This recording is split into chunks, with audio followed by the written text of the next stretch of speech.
National Teen Driver Safety Week kicks off with a burst of enthusiasm and a crucial mission to raise awareness about the importance of safe driving among teenagers. From October 20 to 26, communities across the nation are coming together with law enforcement agencies, schools, and safety organizations to emphasize the significance of responsible driving habits. This week-long campaign is packed with engaging activities, informative workshops, and powerful testimonials aimed at equipping young drivers with the knowledge and tools they need to navigate the roads safely. At the heart of this initiative are interactive events designed to capture teens' attention and drive home life-saving messages. High schools are hosting assemblies featuring speakers who have been directly impacted by teen driving accidents, sharing their stories in compelling presentations.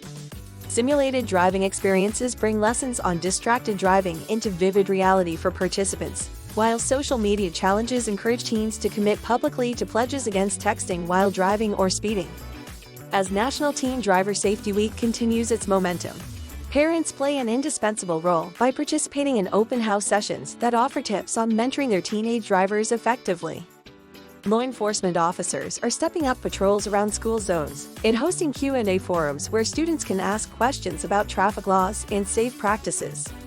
With such a comprehensive approach combining education, community involvement, and personal commitment, this year's National Teen Driver Safety Week is poised not only to make a lasting impact, but also potentially save countless lives across America's highways.